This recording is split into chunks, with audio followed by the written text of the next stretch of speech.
lot of times people ask me, Captain Pat, like, Captain, you got like some kind of ship or something? And yes, I do, as a matter of fact. I have the friendship. No. And it's my belief that, yeah. What? It's my belief that our body is like a ship. I didn't spell it wrong. I'll tell you why in a second. I'll tell you why in a second. So, it's my belief that we have this body called, and I refer to this as a ship. And it's as though you wake up in the morning and you're docked at home, and then your ship goes to school, and it goes from different class to different class and different class. And it's as if a ship is going from one port to the next. And we'll do the why in a second. So, before we move forward, I invite everyone to, how many of you have I come to your class? I know some of you I just saw you today. Great. How many of you have gotten one of these travel marks from me? Okay, cool. So, I invite you to listen to the sound of the singing bowl and raise your hand when you hear the sound stop. Everyone's going to be a little bit different, so just listen as best as you can.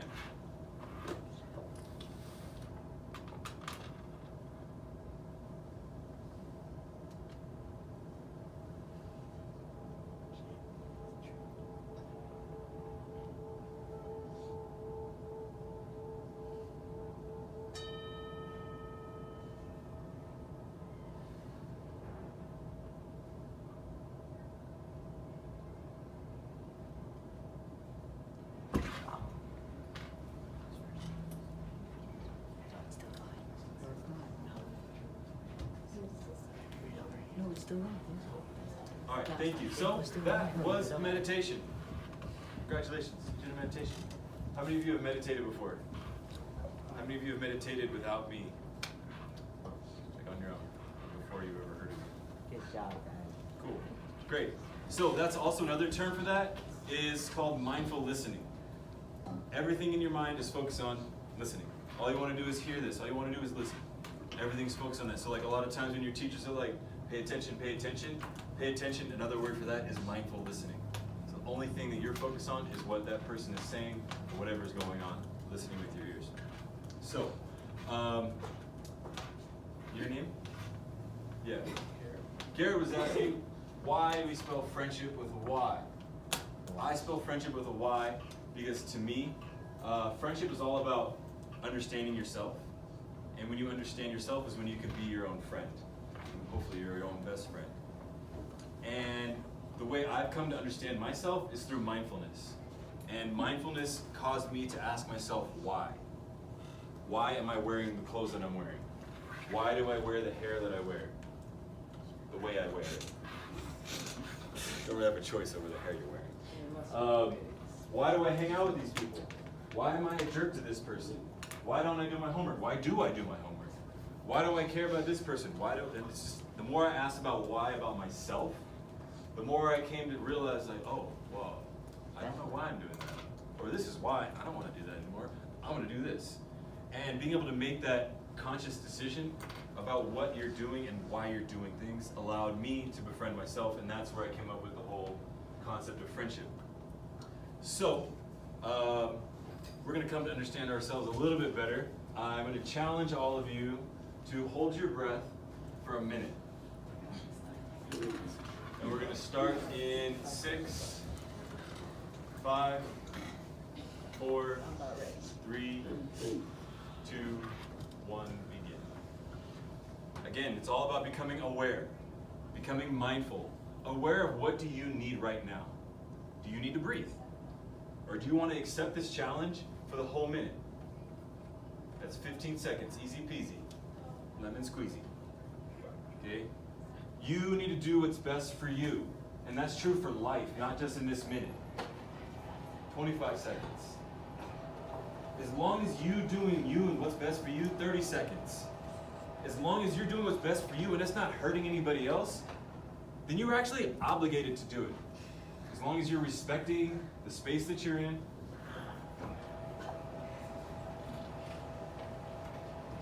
15 seconds left. You got it. 10, 9, 8, 7, 6, 5, 4, 3, 2, 1, relax. Who made the minute? Who made the minute? No, put your All right, hand. breathe, breathe, breathe into your belly. Full lungs. I was waiting for it to pass. Start talking. You just stop, finish. You just were breathing. You just were holding your breath. The first thing you want to do is talk. So, right there in that moment, for that 1 minute, what were you thinking about? Yes. Yes. The longest minute of my life. Yes. Beating the time I did last. Trying to beat. Did you do it? Nice. Yes. Think about what I ate for lunch. Okay. That's possible. That's all good. Yes, thank you. A blank ocean. That sounds nice. Try not to fall asleep. Who's gonna pass out first? Who's gonna pass out first? Yes. If I was gonna die. If you're gonna die. Anybody else like, am I gonna die? I don't want to pass out. Imminent death. How many other people were thinking about other people holding their breath? Me. Like, oh, I wonder if anybody like took a breath and this. I wonder if anybody's gonna lie about it. Anybody think about that? You lied about it. Yeah. Okay. So, basically, all of our thoughts were around breath or distracting ourselves from our breath or food. Food is one that comes up. A lot of people think it's random, but almost every class I've been in, there's someone who's thinking about food or getting hungry while they hold their breath. Actually, I think I know why that makes sense, actually. So, in that moment, in that 1 minute, your mind, you were thinking about, for the most part, one thing, maybe two. But for the most part, we were just focused on breath. Okay? Now, that means all your stress is gone. None of you guys are stressed about anything? Except for survival and breathing, right? So, let's talk about stress. How many of you have stress ever? I'm alive. Okay? Yeah, that's totally normal. 2 hands up. Yeah, maybe throw a foot up there too if you got a little extra. Okay? So, our stress isn't gone though, right? We just weren't thinking about it. And that's what meditation does for us. That's what mindfulness does, is it allows us not to get rid of everything, but it just allows us to focus on one thing at a time. Okay, so let's talk about stress for a second. How many of you have stress from parents? Mom, who's got mom stress? Dad stress? Actually, Maybe stress from mom or dad not being there? Me. Okay, that's a very real thing. All right? Now, how about stress from step-parents? Or maybe mom or dad has a boyfriend or girlfriend? Other adults in the house, aunts, uncles, friends that are staying with you. Okay? Now, how about siblings? Who's got stress? Oh, yeah, 2 hands up for some of us. Who has the most siblings in this room? Anybody have more than 5 siblings in the house? Or children the same age? Because sometimes friends, cousins stay with us. Who's got more than 6 in the house? More than 7? 8? 9? 10? Oh my gosh, I'm like, how high am I going to have to go here? How many siblings do you have in the house? 12 in the house? Oh. How many in the house?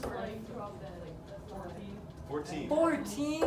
So, could we imagine how maybe Philip and what's your name? Susan? Could we imagine? Hold on, stay with me. So, when I'm talking, there's this term called holding space, where it's basically active listening. You're paying attention to the person talking, all the list of things that your teachers always go through. And I just asked to hold space, because I like for you guys to talk or shout out kind of things like that. And holding space is crucial. So, can we imagine how Philip and Susan? Yes. And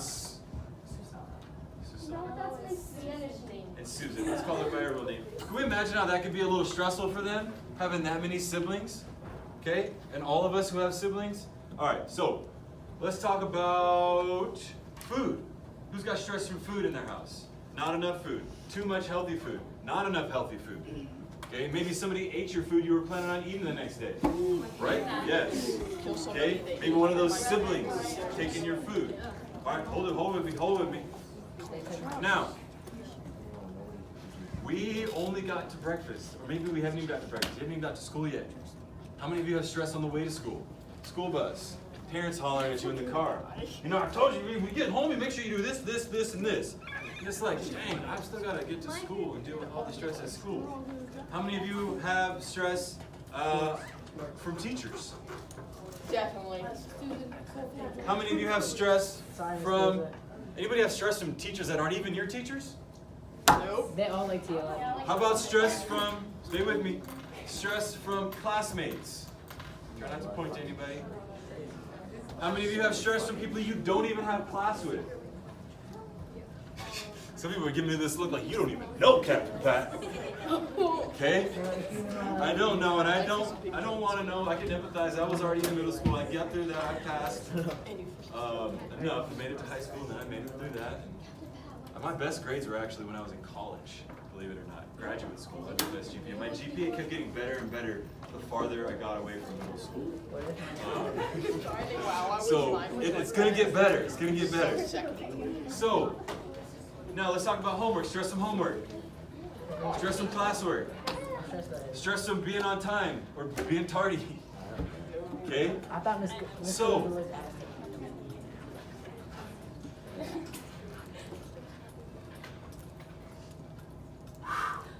It's a lot of stress.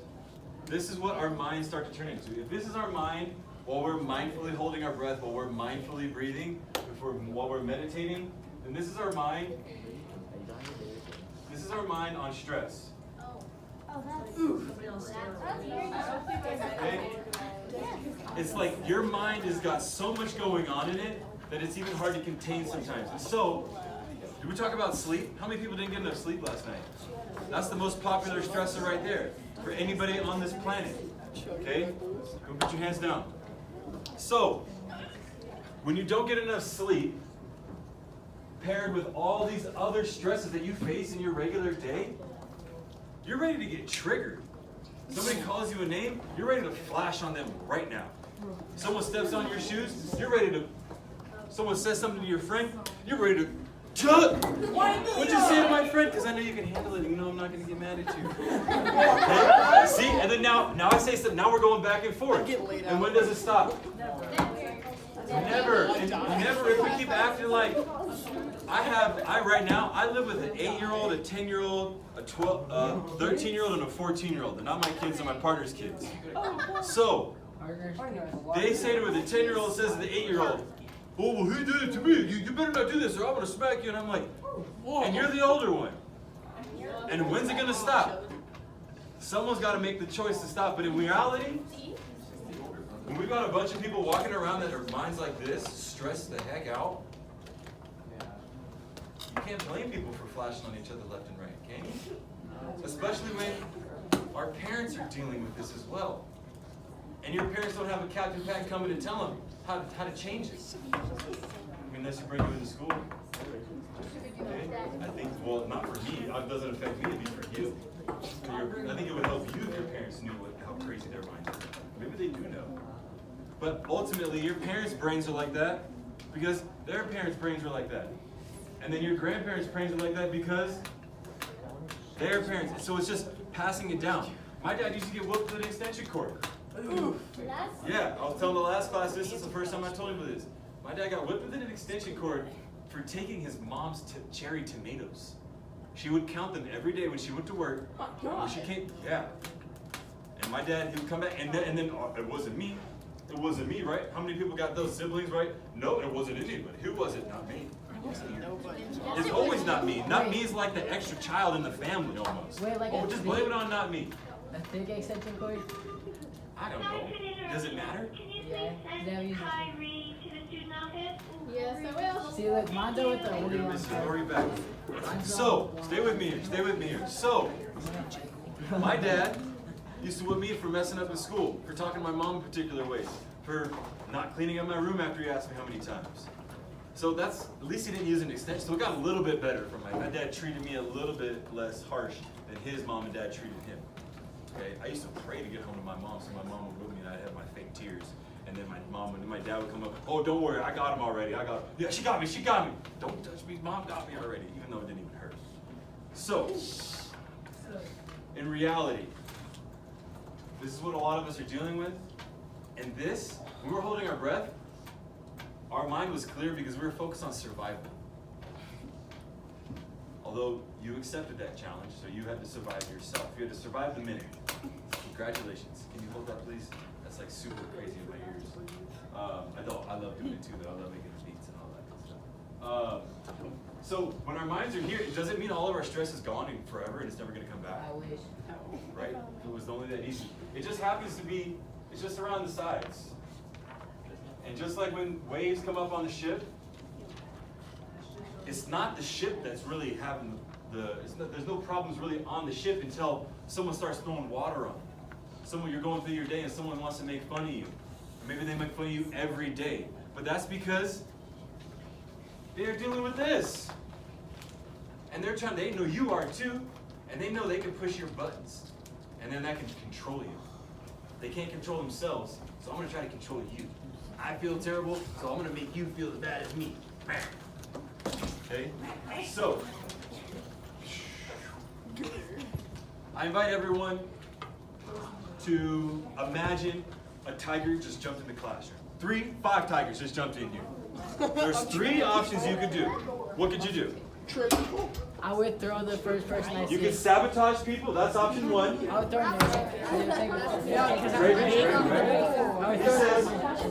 You could fight it, you could grab a chair and hit it. What else? Tell me. You got me. Down tiger. You have a rational idea? Yes. I would throw him as a bowling ball. Throw somebody in front. What else?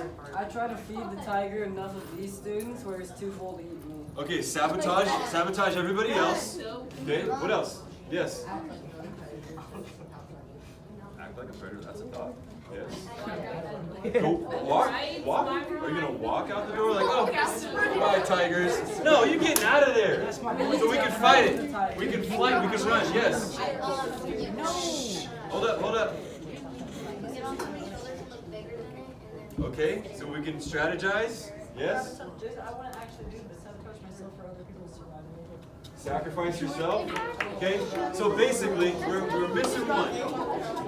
Clap once, twice, once, twice, once, twice, once, twice. Thank you. Let's keep it quiet, please. Let me talk. Let me use my words. So basically, we said you could fight it, you could flight by running, and you can freeze. I had no idea my response to my typical stresses. I like to talk about my dad a lot because Logan saw me earlier, just in the last class, I started talking about my dad and I started getting short of breath, like thinking of like the stress that my dad has created for me in my life, the stress that he put on me as a child, and then at the same time, still as an adult, 31 years old, allowing stress to manifest inside of me, even though my dad is a 1.5-day drive away in California. Okay? The stress you're dealing with right now it's there. And it's all about learning how to deal with it so we can navigate your shift. So, that stress right here gets translated into the body as survival, as fear. So, no one in here, I'm guessing, has had to run from a tiger or any kind of crazy wild animals. Maybe running from a dog. Anybody have to run from a dog? Okay. So I invite you. Can we bring it back? Thank you. So I invite you to just become aware of your stress. I think pretty much for the most part, we all raise our hand for having some stress related to mom or dad. I invite you the next time there's a stress that comes up to become aware of your breath. Witness how you're breathing. So right now, let's practice witnessing our breath. So I invite you to put your left hand on your heart, right hand on your stomach. Mindfully, left hand has the bigger part of your heart. Right hand is stomach, I use my right hand, everyone's a little different. So just become aware. To become aware, usually you have to stop talking. Become aware of your breathing. Look at your hands. And I invite you just to become aware of your breath. Just notice your hands.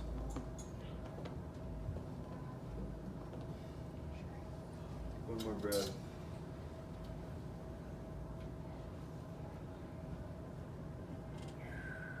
And I invite you just by raising your hand. How many of you notice very little movement in your hands? How many of you notice both of your hands moving? How many of you notice your stomach moving more? How many of you notice your chest moving more? Okay, those are all totally normal responses. So now I invite you to switch hands, and we're going to practice just breathing into your chest. Okay, so hold your stomach tight, like you're pulling your belly button towards your spine, and then just breathing into your chest. So maybe you have to move your shoulders some more.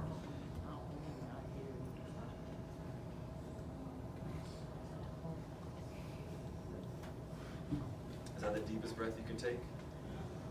Yes or no? No. No. So now I invite you to take a deep breath, a belly breath. Breathe all the way into your belly. one more of those. All this stress. Another one more. Alright. So what we just did is we practiced stimulating this thing called a vagus nerve. The vagus nerve has two things it tells us. It tells us you should fight for your survival, or you should be calm, cool, and relaxed. Okay? So, it's called vagus. It's spelled V-E-G-U-S.